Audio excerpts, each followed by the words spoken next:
to have a long career. That's the goal, to be in the league for 20 years. I tell you, that's the goal. Artis Gilmore told me one time, he played for Chicago, he said, if you expect to play a long time in this league, you better quit mopping up the floor. And I thought, well, he's crazy, because that's what basketball is all about. Bird takes it away from Wilkins, goes to the floor and gets it up ahead. And it's just basketball. At the end of the day, it's just basketball. Larry Bird rarely speaks publicly anymore. The Hall of Famer, who built his legacy by letting his play do the talking, has largely observed today's NBA debates from a distance. He remained silent while players argued over who truly belongs in the greatest of all time conversation. However, insiders close to the Celtics legend say a comment Kevin Durant made on LeBron James' podcast finally pushed Bird past his limit. And what he's now saying privately is something every basketball fan needs to hear. Years in, I got 4 MVPs and 4 championships. But do I still want to do this? You know what I'm saying? You know how hard it is. Some people say, I want to go play baseball. Right? Yeah. And then I want to come back. Well, some people say, I'm going to go 22 straight. Coward. The moment unfolded on LeBron's Mind the Game podcast, where Kevin Durant sat across from him discussing careers, longevity, and what separates great NBA players. During the conversation, Durant made a remark that sounded harmless on the surface, but carried a sharper undertone. He brought up Michael Jordan's 1993 retirement with a smirk, joking that some people say, I want to go play baseball, while giving LeBron a knowing look. LeBron immediately laughed, and the cameras captured the exchange. Both men clearly understood the implication, framing Jordan's departure as if he had simply walked away from basketball out of boredom to try something easier. We just finished our 3rd championship season where, we had a lot of different personalities, going against each other. And individual goal was that Magic, Bird, Isaiah never did this. So that meant a lot to me to do it for the 3rd time, yes. I won't say that I'm... LeBron James has been playing for more than 2 decades, so the message beneath Kevin Durant's comment was obvious. Longevity is being framed as toughness, and staying in the league is portrayed as proof of greater dedication than stepping away. That framing is exactly why the remark rubbed so many people the wrong way, and why insiders say Larry Bird finally refused to stay quiet. Durant's joke completely ignores what actually happened in 1993. Michael Jordan didn't wake up one morning and decide basketball no longer interested him. That summer, his father, James Jordan, the man who guided, supported, and shaped him, was murdered during a robbery. Jordan had just won his 3rd straight championship, was at the peak of his powers, and was carrying an emotional weight most people can't comprehend.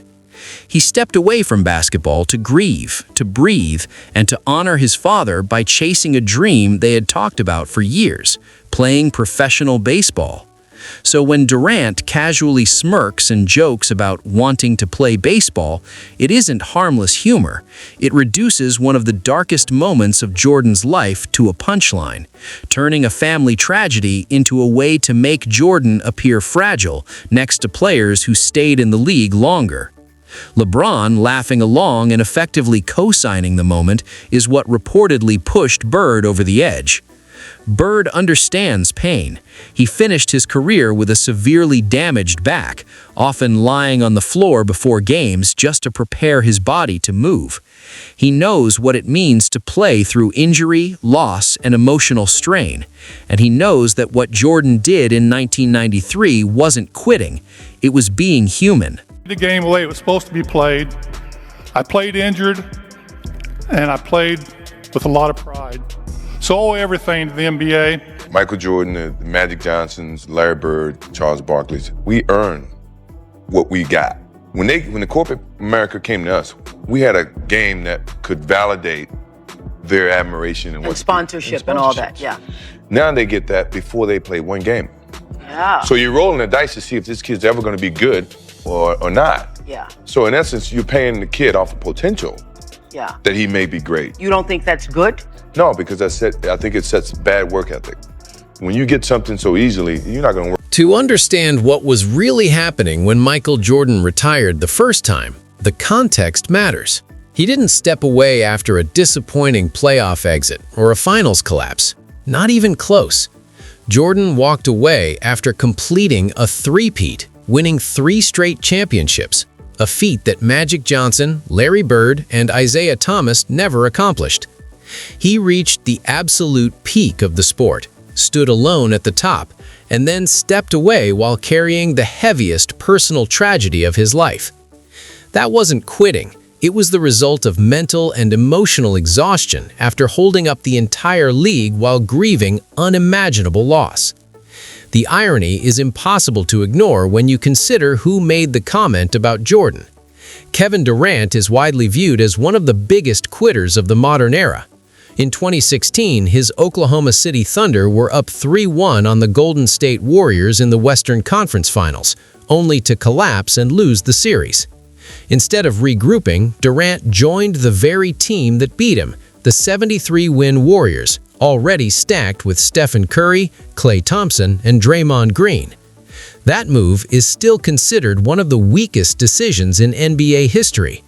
The pattern continued in Brooklyn, where Durant demanded a trade when things got difficult, then moved to Phoenix and appeared ready to move again when challenges followed. And yet, this is the same player suggesting that Michael Jordan quit. Today's game. Like, I mean, they don't hate each other. That's they don't like, see, I hated Larry and every Celtic. I really don't like you, but you're my little brother. Now I love you because you out of that green and white. That's what it was, right? You the Celtics, Lakers hate each other, disliked each other. So it made for great TV and people tuning in. And now with, I don't know if it's AAU, I don't know what it is. Now everybody's shaking each other's hand. Everybody like each other, won't go at each other like really hard. Even that's what happened to the All-Star game, see? Yeah. See, the All-Star carried into the All-Star game. Right there. See, we hated the East. Right. I'm coming to bust you. Right. Michael, Isaiah, Dr. J. You can't have one over me.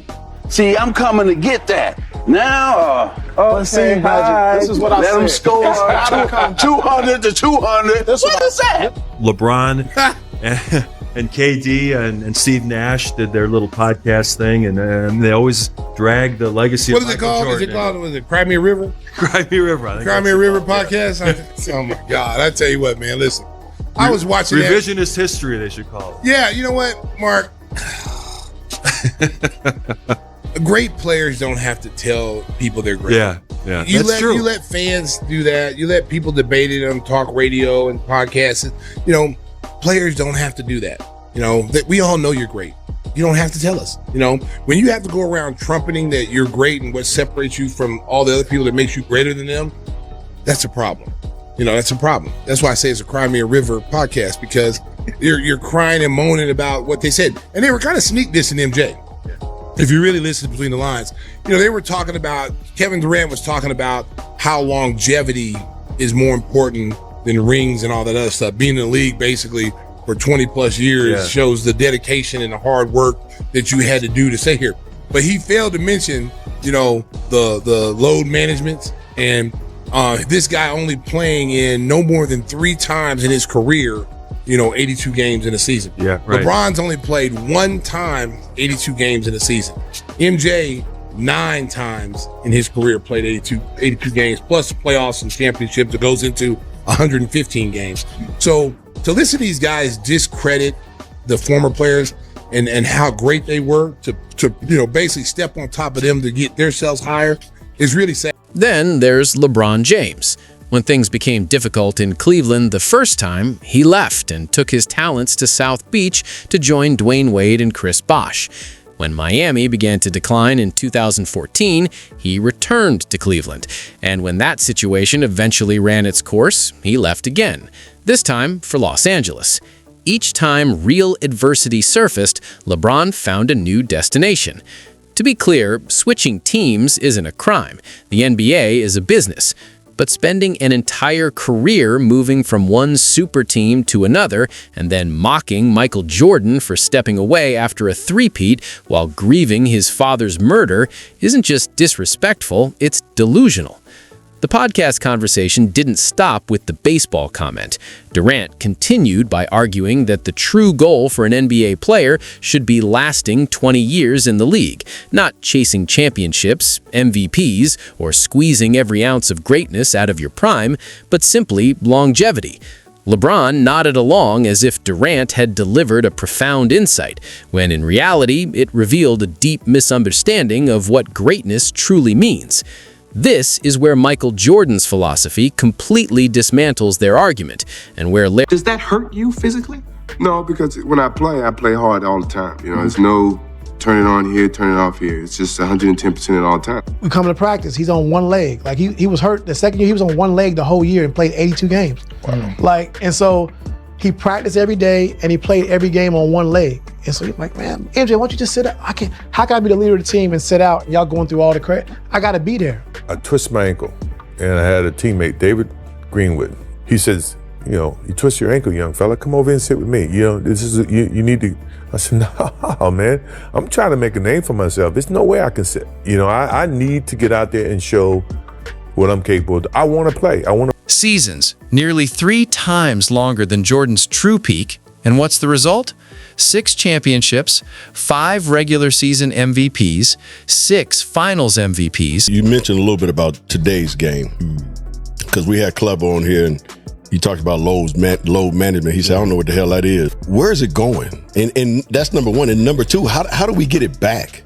Even for me, I love the NBA game, but then I turn on to a game, right?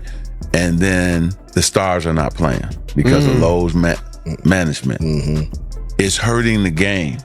The fans are there to watch me play. I want to impress that guy way up on top who probably worked his ass off to get a ticket or to get money to buy the ticket. You really cared about the guy who sat in the top deck at the Palace in Auburn Hills to watch you when you came to Detroit? Yeah, because I know he's probably yelling at me and I want to shut him up. So if the guys are coming to watch me play, I don't want to miss that opportunity. Now, physically, if I can't do it, then I can't do it.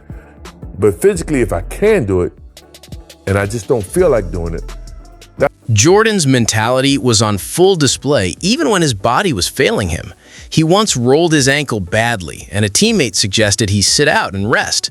Jordan refused, saying he was trying to build his name, prove his worth, and show he belonged. That mindset never faded. Even after becoming the biggest star on the planet, he still played for the kids sitting in the cheap seats high in the rafters. LeBron James, by contrast, has played a full 82-game season exactly once in more than 20 years. Legends like Larry Bird, Kobe Bryant, Tim Duncan, and even Allen Iverson managed it multiple times. This is where load management becomes so damaging. When the league's biggest star regularly sits out, it sends a message to everyone else. If LeBron can rest, why shouldn't the